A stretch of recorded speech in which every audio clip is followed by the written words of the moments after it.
ငါလည်းအဲ့စားတော့ဝက်စင်နေနေတာပဲသမီးအဲ့ထဲမှာသမီးတက်တဲ့ပညာကိုအစွမ်းကိုပြလိုက်သမီးတက်တဲ့ပညာပြမှာတော့လိုက်သမီး Okay ကိုရေကိုရမချင်မလားနော်ဟာဘာဖြစ်လာလဲဖေနောက်ပိုင်းမှာဆိုကမှကိုရေဆိုတော့နောက်ပိုင်းငိုခိုင်းတာလားနောက်ပိုင်းလည်းညီးခိုင်းပါတယ်ဆိုကမှကိုရေဆိုတာဘာလဲဆိုပွဲငါမငါပဲနေဦးမယ်တေချာလို့ပွဲငါကြရအောင်နောက်ပိုင်းအညီးလေးသမီးရဲ့အညီးလေးဟုတ်ပြီ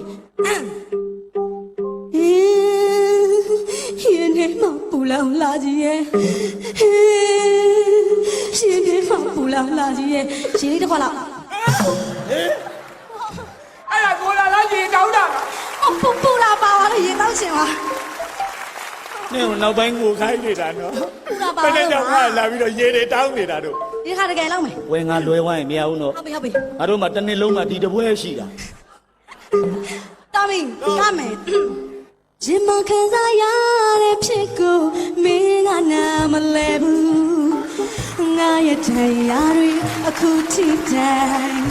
ရင်ထဲမှာမချက်သေးဘူး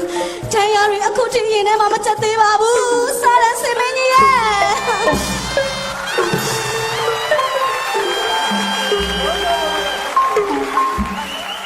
ရှင်ရဲ့အစွဲကိုအရင်ကနေဖြတ်မတ်တက်ကခွေလဲမရဏသေးပွဲဝင်မှာဟာမလေးငါရဲ့ချွေးချင်မချင်ပါရဲ့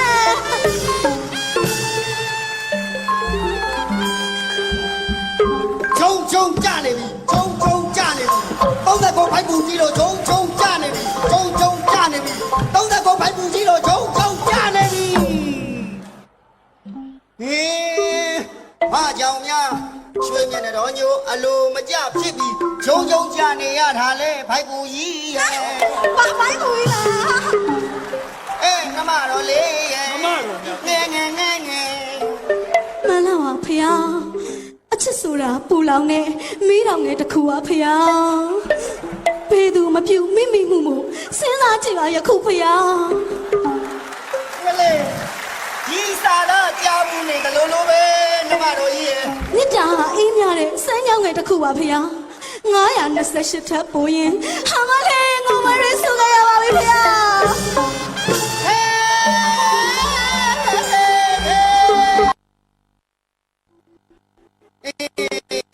မောင်တို့ဘုရားကိုဘယ်လိုမျိုးဘုရားကိုရှောက်တင်တယ်ဗျာမှန်လားပါဖေယားဘဝဟောင်းကစရန်စင်ကိုအခဲမကြည့်လို့ပလဲတွေခနေရတာပါမောင်တို့ဖေယားသူချောင်းမင်းဟာငိုငယ်မှုတဲ့စိတ်စင်းရဲ့ချင်းပြော၍မကုန်ကိုချောင်းမင်းဟာပျော်ရွှင်နေတဲ့စိတ်ချမ်းမြေ့မှုပြော၍မကုန်မင်းကြီးစားတော်တီးလားမင်းကြီးစားတော်တီးပါရဲ့လား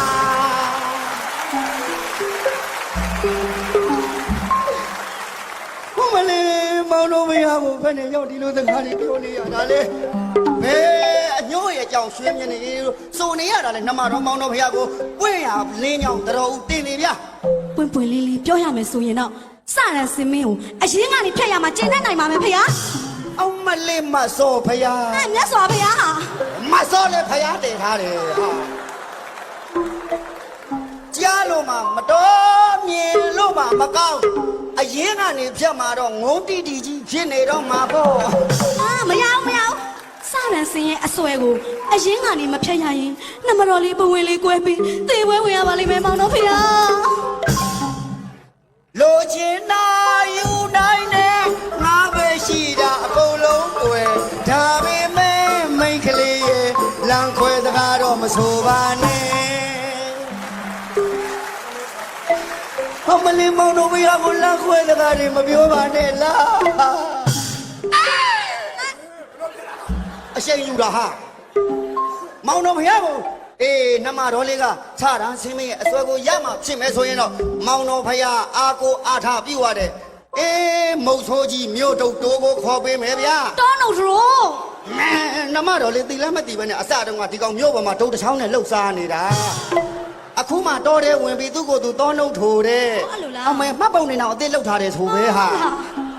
ဒီလိုဆိုရင်ဖြင့်မောင်တော်ဘုရားနှမတော်လေးဌာနအတိုင်းမုတ်ဆိုးကြီးတောနှုတ်ထိုးရှေ့တော်မှာအရောက်ခါသားသည်တွင်းလိုက်မယ်ဗျဟဲတောနှုတ်ထိုးမုတ်ဆိုးရှေ့တော်မှာအရောက်ခါသားသည်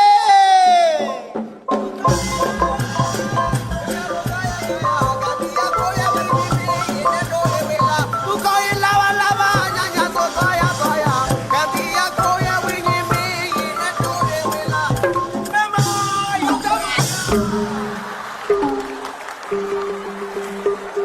လေးနေမေတော့ဘယင်းလဲဆိုတော့ဦးတင်ထဲတာဟေး လောကြီးသွားလို့ပါဗျာ ဟဲ့မောင်ဆိုး ဖေရ အခါသားနောက်ကြလာဤလားမောင်မင်းရဲ့ အခါသားနောက်ကြဆိုကားတွေပိတ်နေတာဦးဖေရ ပွဲငါရောက် မလာပါဗျာကျွန်တော်မျိုးကြီး KTV ဝင်းနေလို့နောက်ကြသွားတာပါဗျာ ဘာလို့ပြောနေလဲ KTV ဝင်နေတာ မှန်ပါဗျာ KTV ဝင်နေတာငါ့ကိုဘာလို့မခေါ်တာလဲငါ့ကိုဘာလို့မခေါ်တာလဲဟေးဟောက်ဘာ အေး လို့ နင်းကိုခေါ်ခြင်းနဲ့လေအရင်တစ်ခါသွားတော့နင်းဖော်ကောင်လို့အိမ်မှာပြဿနာတက်တယ်လေဟာဘယင်းကိုထိုင်ကောင်းတယ် စက်တယ်တော့ဘယ်ပွဲငါကြည့်တယ်ဘယ်ရောက်တော့ ဘာမှဘယင်းမလုံးနဲ့မင်းလည်းလူရှင်တော်ငါလည်းလူရှင်တော်ခဏပွဲကားလာလို့ကပြနေရတယ် ပွဲငါလာနေတယ်ပွဲငါကျင်နေအောင်လို့အေးတောင်းတော့ထုံမဆိုးကြီး မဗျာ ဟောဒီကငါရဲ့မိဖယောင်းကြီးကနေပြီးတော့ နင်းမောက်မလို့လားဟုတ်တယ်ဗျာမိကတော့ပါရဲ့မိဖယားနဲ့မိဖယောင်းနဲ့ နည်းနည်းပါးပါတော့မမပေါ့ဟာ မိဖယားမမောက်ခေါ် အေးငါရဲ့မိဖယားကြီးကမောင်မင်းအားရှေ့တော့မှအရောက်ခါလာတဲ့အမိတ်တော့နာခံသေးဟာ မှန်ပါဗျာ ဟဲ့ အရှိန်လုံးသွားလို့ပါဗျာ အရှိန်လုံးမလုံးဒီနဲ့ကိုယ့်အကိုထိန်တာကိုစီးနဲ့ကိုနေ မှန်ပါဗျာ ဟဲ့မုံဆိုး ဗျာ သင်ဒီအခုချက်ချင်းတောတဲ့ကိုသွားစရန်စင်ကိုတွေ့အောင်ရှာစရန်စင်ကိုတွေ့တာနဲ့တပြိုင်နဲ့အလုံးကိုပြတ်သွားအောင်မင်းဖြတ်ရင်ဖြတ်ဒါမှမဟုတ်ရင်မင်းငါကိုဖြတ်ဟေးအလုံးကိုပြတ်သွားအောင်မင်းဖြတ်ရင်ဖြတ်ဒါမှမဟုတ်ရင်မင်းငါကိုဖြတ်ဖြတ်စေအဆွဲ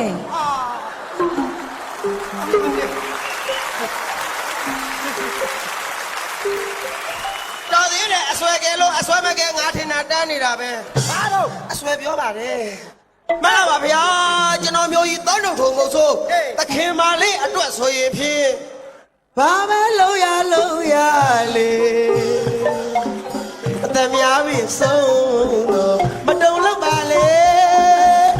သူလည်းခိုင်းကြည့်လေမဟာသမုဒ္ဒရာဖြက်ခါမော်တော်နဲ့ကူရင်ကူခိုင်းလောက်ကြပါချမရဘူးဟာ မင်းကိုမင်းများအိမ်မက်ဆောင်ကလာပြိုင်နေများအောင်းမေးနေလား သူများမော်တော်နဲ့ကူခိုင်းအောင် မလားပါဗျာကျွန်တော်မျိုးရအသက်ဆုံးပြီလို့ပါမယ်ဗျာ ဟေးတော့တော့မို့ဆိုး ဖေရ မောင်တော်ဖယားအမိတ်မှတ်လိုက်မယ်ကြာ မလိုက် တော့တော့ထုံမို့ဆိုး ဖေရ အဲ့ဒီဟိမဝန္တာတော့ကိုမောင်မင်းအရောက်သွားပြီတော့သွားတော့ ဟုတ်တာတေး သွားတော့ ဟုတ်တာတေး သွားတော့ရှင်းရှင်းမင်းကိုပြောမယ်သွားတော့သွားတော့ရှင်းရှင်းမင်းကိုပြောမယ်သွားတော့သွားတော့ဟဲ့သွားပါဆိုဆက်ကနေတဲ့အမဲကြောင့်မိဘကြီးလိမ့်တာ ဒီကံမဒီဖြတ်မကံမနဲ့ ဟာငါဘယ်ကန်နေနေရကမ်းမယ် ယောက်ျားတို့အသက်အပြင်ဘက်တယ်မတော်သေးနေအောင် အောင်မဲ မလားပါဗျာကျွန်တော်မျိုးတောင်းတုံထုံမို့ဆိုးကြီးအရှင်မင်းကြီးခိုင်းစီသည်ဟိမဝင်တော် ဒီနေရာမှာလာပြီးတီလိညတ်တာမှားမနေနဲ့အမေလေးနာကြီးရရှိရပြေးသွားလိမ့်မယ် မပြေပါနဲ့ဦးမလားပါဗျာကျွန်တော်မျိုးဟိမဝင်တော်သူသွားသည့်အခါမှာအင်မနာခတ်တန်းကြားနာမှလိမ့်မယ်ဗျာ မှန်နိုင်ဟာ ဒါကြောင့်ကျွန်တော်မျိုးကြီးရှင်းအစဖီယာလေးတောက်ပြရစီဗျာ ဟယ်လိုနာမတော်ကြီးရအေးတော်တို့ဖုံဖုံသူရလက်ခုလက်မှာရေများစားတဲ့ခါမှာရေအစဖီယာများတောက်ခွင့်ပေးလိုက်မယ် တောက်ရမှာပေါ့တောက်ရမှာပေါ့ ကိုင်းတောက်စေဗျာတောက်စေဗျာ မလားပါဗျာရေးလေးတော့ပြီးခရီးဆက်လျှောက်လို့ညအမောင်ကြရဲ့ဗျာကျွန်တော်မျိုးကြီးတော်တယ်မရောင်းပေးနဲ့အိတ်เสียနေရမရှိပါဗျာ ဒါလည်းဟုတ်ပြီလားပဲဗျာဟုတ်တာပဲ ဒါကြောင့်ကျွန်တော်မျိုးကြီးမွေမကင်းမှကြောက်ပါတဲ့ဖြင့်တဲခိုခမ်းများတွေ့လဲဝင်းရောက်တဲခိုရပါလိမ့်မယ်ဗျာ ဟုတ်တာပဲဒါလည်းဟုတ်တာပဲနာမတော်ကြီးရဲ့အချိန်မတော်အချိန်တော်မှောင်ရိပ်ထဲမှာဖြင့်တွေ့ရနေရဝင်အိတ်ရင်ဖြင့်မှောင်ရိပ်ခိုမှုနဲ့မတ်တင်အောင်နေနဲ့တွေ့ပြီးပါသွားမှာဖြင့် ပတ်တရားနဲ့မတ်တင်အောင်နဲ့တော့ ငါမပြောတာဘူးကွာမင်းပြောတဲ့ရောင်ကွာ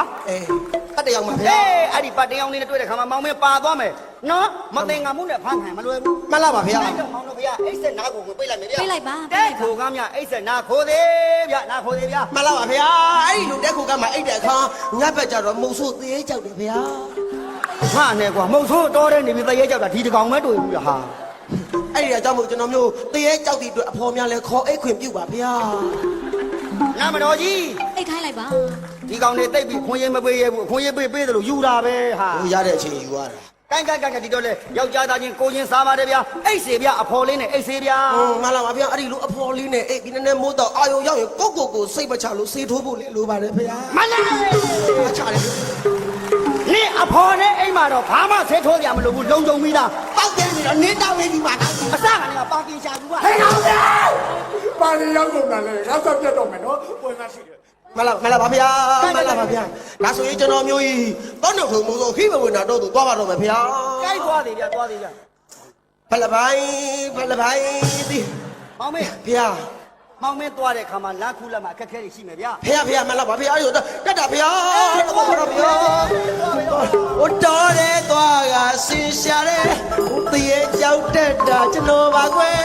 မမီရဲ့ရှာပေးကွယ်တာတာဖော်လို့တဲ့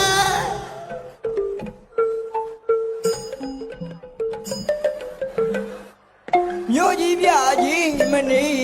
နဲ့တော်ရထားနေတော်ရထားနေ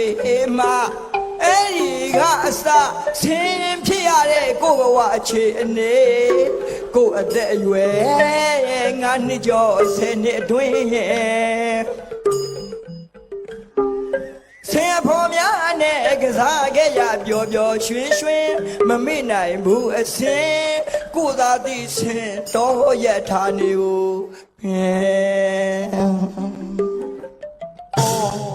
ဘဝရှေးဘဝဖုံးကန်ကြည့်လို့တာဆင်မင်းရဲ့လို့လာဖြစ်ရတယ်တော်တဲ့တောင်းတဲ့အစားတော့ကလည်းရှားမှရှားမြို့ပေါ်မှာနာမည်ကြီးတဲ့ကျေးအိုးတို့ဓာန်မောက်တို့ဆိုတာလည်းတစ်ခါမှမစားဘူးဖြစ်နိုင်ရင်တော့မြို့မှာနာမည်ကြီးတဲ့မော်ရယ်ခဲဆိုတာလေးရရင်စားကျင်တယ်ဗျာ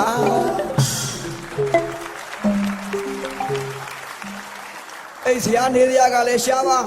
တော်ထဲမှာနေတယ်ဆိုရင်ဟိုလူကလာလိုက်တစ်ပင်နဲ့ခုတ်သွားလိုက်ဒီလူကလာလိုက်မြေကြီးတွေတူပြီးတတ်သူတွေရှာလိုက်နဲ့ကုံပြောရရင်တော်ထဲကတောက်တဲ့တော့မချန်ကြပါဘူးဗျာအခုတော့ကြုံမှာဆင်မင်းရဲ့လို့နာမည်ကြီးရတဲ့နေစရာလဲကြဲကြဲဝုံဝုံမရှိတော်ထဲမှာလက်ပတ်သွားမယ်ကြံတော့ကြောက်ပိုင်နဲ့တော်တချမ်းလဲကုမ္ပဏီချမ်းခတ်တဲ့အထဲပါသွားပြီဗျာမရှိတော့ဘူး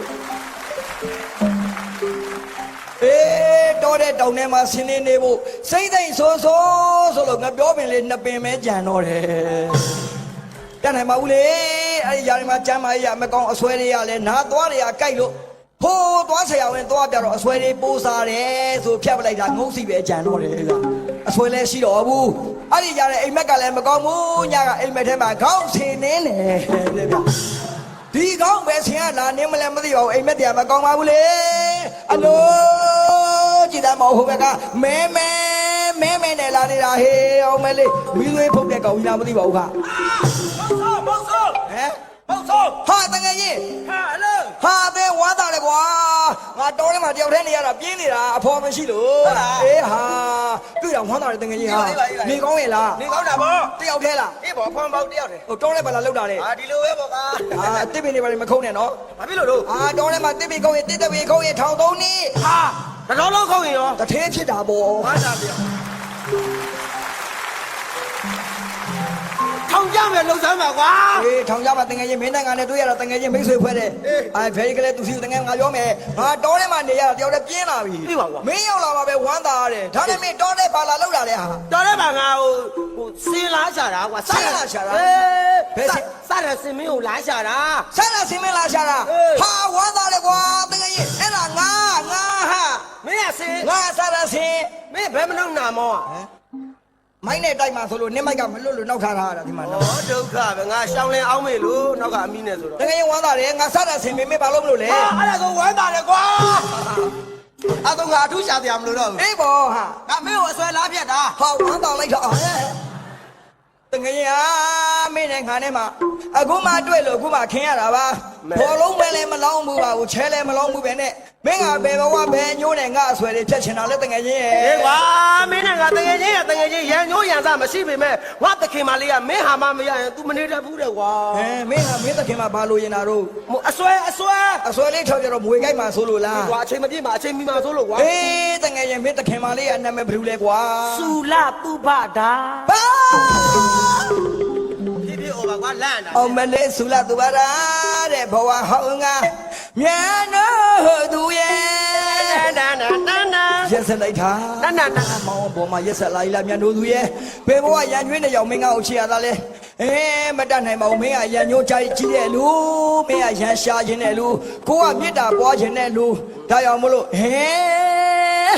မင်းလေးစိတ်တိုင်းကြမင်းတဘောပါအချစ်ကလေးရဲ့ထင်တယ်လို့တော့မလုပ်လိုက်ပါနဲ့မတားစီတာအချစ်တကူပါပဲအောင်မလေးမတားစီတာအချစ်တကူပါပဲ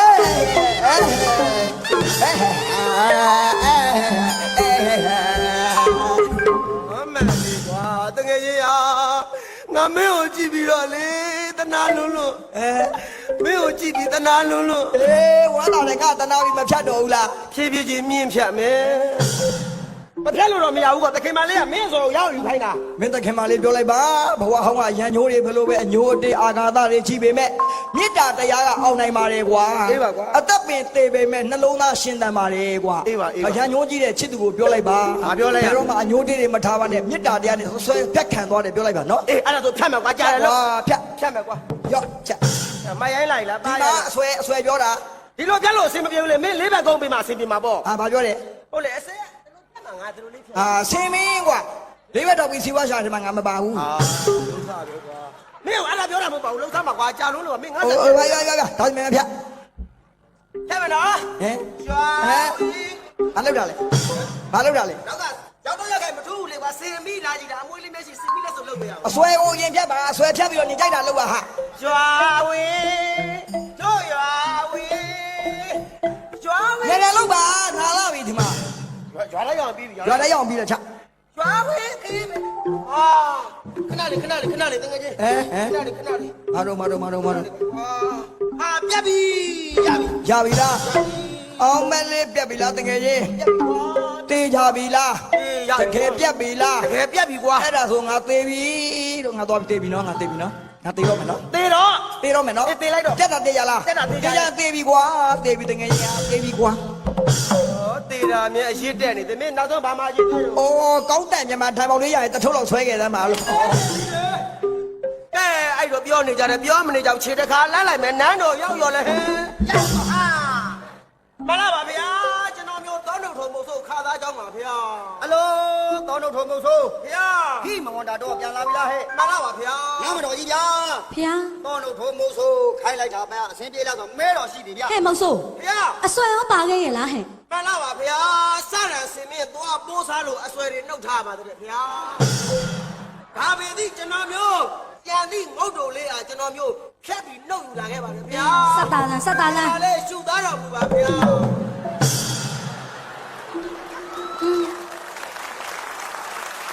ဒါလည်းအဆင်ပြေတာပါပဲဟုတ်ပါဘူးစတိုးလေးပါလေလုံမလားလို့ပါ အမလေးနာမတော်ကြီးရေနာမတော်ကြီးအမလေးဒီပစ္စည်းမျိုးလေးငါကိုရောရှင်းမြတယ်လီဖုန်းထဲမှာမြင်ဘူးတယ် နေမြင်ဘူးလားဖီးချမ်းဒါသိဝဲဘာမှမဆိုင်ဘူးရှာမရှင်နဲ့ကွာဘာနာနာချင်းအတူတူ ကဲဘာပဲရရလေအစွဲဆိုရင်ပြီးတာပါပဲ မလာပါဗျာ ဒါနဲ့ဟိုစနန်စမင်းကြီးကမသေးခင်ဘာများမှာသွားသေးလဲဟဲ့ မှာသွားပါတယ်ဗျာမှာသွားပါတယ်ဗျာသူ့ဟာလေးတအားမဖြစ်နဲ့ပြောပြဲသွားမယ်မပေါ့ဟိုကလေးလေးစီကဆွဲယူလာလို့အဲ့ဒါပြောတာမလာပါဗျာစာရမင်းကြီးကမှာသွားပါတယ်ဗျာမင်းလေးစိတ်တိုင်းကြမင်းသဘောပါအချစ်ကလေးတဲ့ထင်းသလိုသာလှုပ်လိုက်မတားစီးတာအချစ်တကူပါပဲဆိုပြီးအစွဲဖြတ်ခံ၍ကန်တော်ကုံသွားကြောင်းပါဗျာ အမလေးမားလေးချင်းတော့မားလေးချင်းဘဝဟောင်းကကျေးဇူးရှင်ကြီးကိုပြမမိလေးချင်းတော့ဟဲ့မောင်ဆိုးအခုချက်ချင်းတောထဲကိုလိုက်ပို့စမ်းတောထဲကိုလိုက်ပို့ ဩဒုက္ခပဲအခုသွားမယ်အခုလာမယ်နဲ့တာမွေနဲ့ရွှေကုန်းနိုင်တော့2 နာရီလောက်ကြာတယ်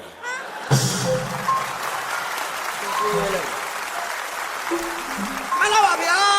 မလာပါဗျာ အခုတောထဲလိုက်ပို့ ဒါပေမဲ့သခင်မလေးသွားလို့လေကျွန်တော်မျိုးကြီးလိုက်ဆောင်ရေးပို့ရမယ်ဗျာ ပို့စေအခုချက်ချင်းပို့စမ်း တခါဆွဲပြီးသွားလိုက်မယ်တော့တဲ့ရောက်ရောလဲဟဲ့မလာပါဗျာရှူသားတော်ဘုရားဗျာဟာလုံနေတာ ဆေးရလုံနေတယ်ဟဲ့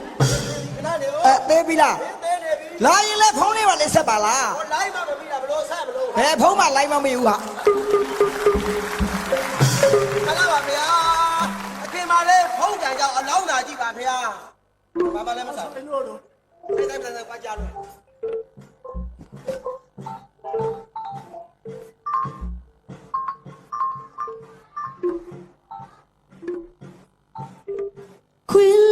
တေကိုကိုမိုးလေးဒီလိုဆိုမိတာပါတဘောကောင်းလို့နဲ့ကိုကိုမိုးလေးဟာမလေးဒီကဆိုလိုက် သွားပြီအေးကျန်တော့ဆက်ရှိတော့ကျွန်တော်နောက်ကကြည့်တာခင်ဗျာမင်းသမီးနောက်ပိုင်းတော်တော်ကောင်းတယ်တောင်းတောင်းကြီးဟေးဘာစကားပြောတာနောက်ပိုင်းအငိုအသွမ်းကောင်းတယ်အငိုလွမ်းနေကောင်းတာနားမယ်ဗျာဘယ်လောက်ကြာကြာဟုတ်ပြီအဲဒါဆိုလို့ရှိရင်ကျွန်တော်စင်းတွက်မယ်ဟုတ်လို့